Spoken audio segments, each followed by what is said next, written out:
Oftentimes in my role, I get to visit people in their own homes.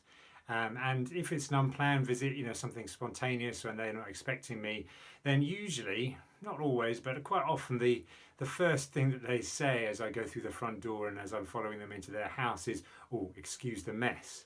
And then they might actually be, as they're walking, frantically tidying up maybe some shoes that have been discarded by the front door, or some cups and plates or whatever that's been just left in the living room, or maybe if they're really fussy, a few specks of dust, something they're dusting away, just to excuse the mess. And if I'm honest, I usually think to myself, what mess? You should see our house. Actually, I feel quite at home in the mess because it feels a little bit like our house here. Because that's life, isn't it? Life is real. That our house, when it's not a house from the Ideal Homes magazine, is actually a real house, and that's the way things are. And in reality, I haven't come to see whether the person is keeping up their hygiene standards, or whether their shoes are paired symmetrically in a neat way in some tidy place. I've come to see the person. And I'll be really honest with you, it's a funny thing, we all do this, don't we? Because I had actually, this is the second take of this recording of this video, because I got to this point on the first take and my dog started barking, and I thought, no, I need to cut that out. That's messy. But actually, I should have left it in. Maybe I can edit some dog sounds in at this moment, because, our houses, our lives, they're not perfect. That's just the way things are. Anyway, last week I started a little series about following Jesus, and I talked about how Jesus invites us to follow him and become the best possible us we can be. And so I'm going to carry on that theme of following this week, because just like many people today, Jesus is looking for followers. Not just people who will click a button and take a glance at his profile or his business page, but people who will actually really follow him and walk in his ways. And so there's a story in the Bible where Jesus is out and about, just walking around, and he sees a man called Matthew, who's a tax collector, and he's collecting taxes in his tax collector's booth. And Jesus says to him, "Follow me." And Matthew gets up and he follows him. But let me just tell you a little bit about Matthew before you think, okay, what's so remarkable about that? Matthew is a tax collector, which means in those days he was working for the Romans. And the Romans were the occupying power in the land of Israel at the time. And so basically Matthew was working for the enemy. He was a collaborator with the enemy. And as you can imagine, in that sense, he was not well liked by the locals. He was viewed as a sinner. And it's not really a surprise, because not only was he collecting taxes for the Romans, he would have probably over-collected, because the Romans allowed their tax collectors to keep anything extra that they collected. So the tax collectors would deliberately collect more than they were told to by the Romans, and they kept the extras, So they were basically extortioners. And so they weren't very well liked. And I looked up some professions today that are not well liked or not trusted in modern terms to find a comparison. And believe it or not, some of the list include estate agents, car salesmen, bankers, and politicians, surprisingly or not. Now, you might also want to maybe just associate Matthew with somebody like a bailiff or a traffic warden who's just given you a ticket and you thought you weren't parked illegally. But either way, Matthew was not well liked.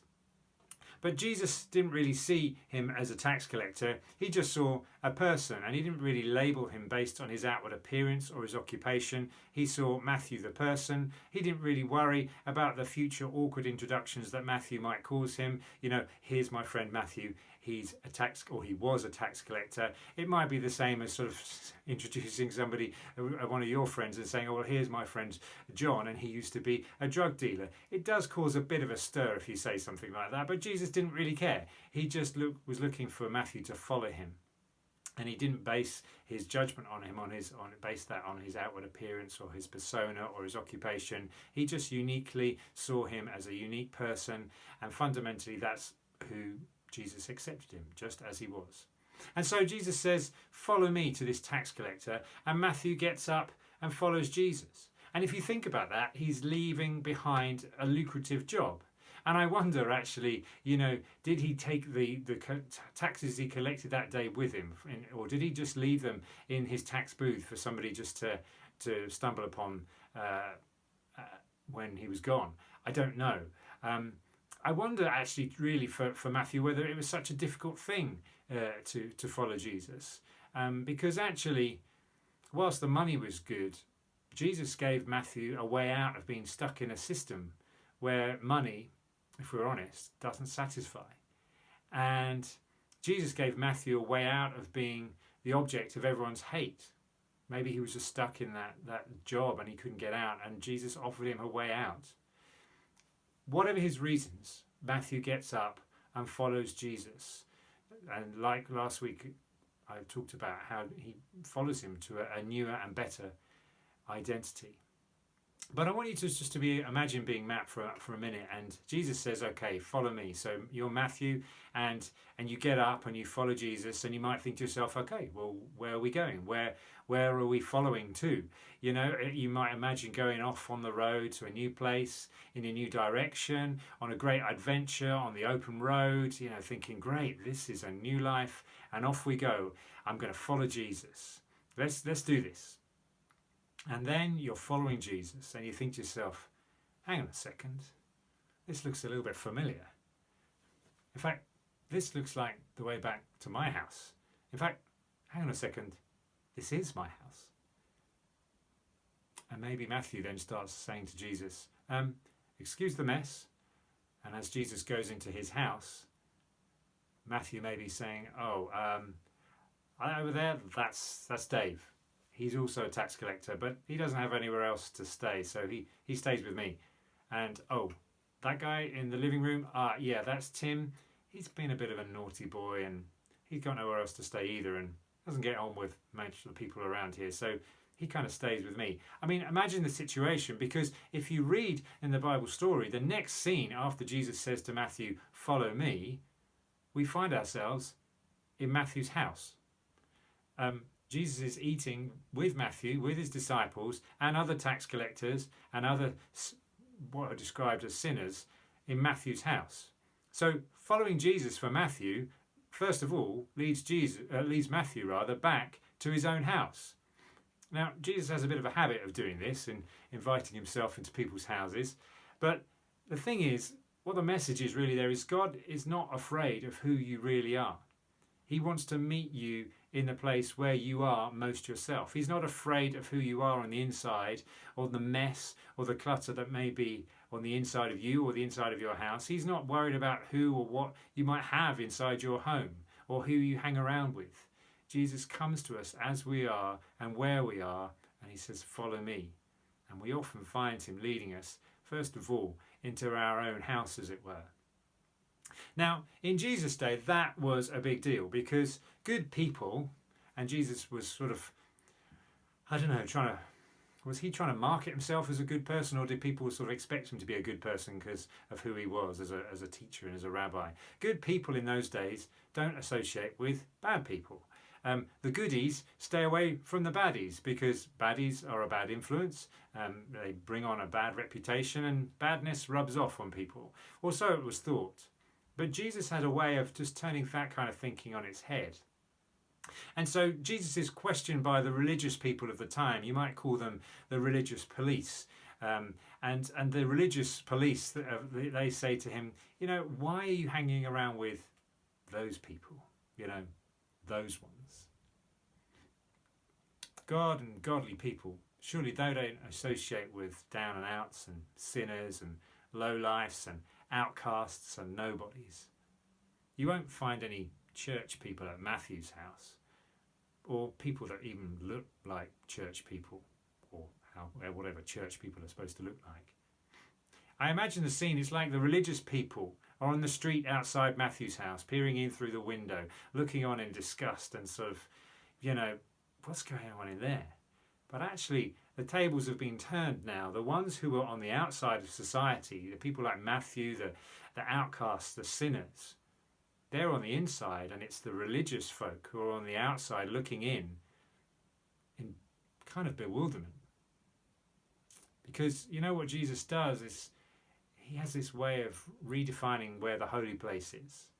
You see, no longer is the holy place exclusively in the temple, where only righteous and good people can go in. But Jesus takes holiness out into the homes of sinners like Matthew. And it's no longer about being good enough to get inside the door of the temple, but now Jesus brings what is good into the homes and the ones of those who were thought never to be good enough in the first place. And so Jesus replies to these religious police and he says, you know, it isn't the healthy that need a doctor, but the sick. In other words, I'm not here for people who think they have their life sorted and think they don't need help. I'm here for the people who aren't all together and realise they do need help. I'm here for the outcasts. I'm here for the nobodies. I'm here for the naughty boys and girls, the lowly. I'm not about people who are already in the in club, but I'm here to go out to those who thought they'd never get anywhere close, even to the door of the in club. And maybe think this story made me think a little bit about the way our church started. You may know the story, but the King's Church started when one of the Sunday school workers at the Baptist church was walking to church one Sunday morning, and he saw some children who weren't in church, and that was unusual in those days. And so he asked them why they weren't in church, and they said, we don't have the right clothes to go to church. And effectively, I think they were saying we're too poor, or we appear to be too poor. We can't look the way you should look to go to church. And so this man, they said, well, why don't we do church out here? Would you like me to do as like a Sunday school out in the fields where they were? And they said yes. And that's how our church started, because a man took Jesus out to where people were rather than expected to have people to be wearing the right clothes and being the right kind of people to come to church. And you know, it's terrible to think that society was like that then, but in many ways things haven't changed. But the good news is Jesus hasn't changed either. He still calls those who don't feel they're good enough to follow him. He still calls the ones on the outside to come and follow him. He still calls the marginalised to come and follow him.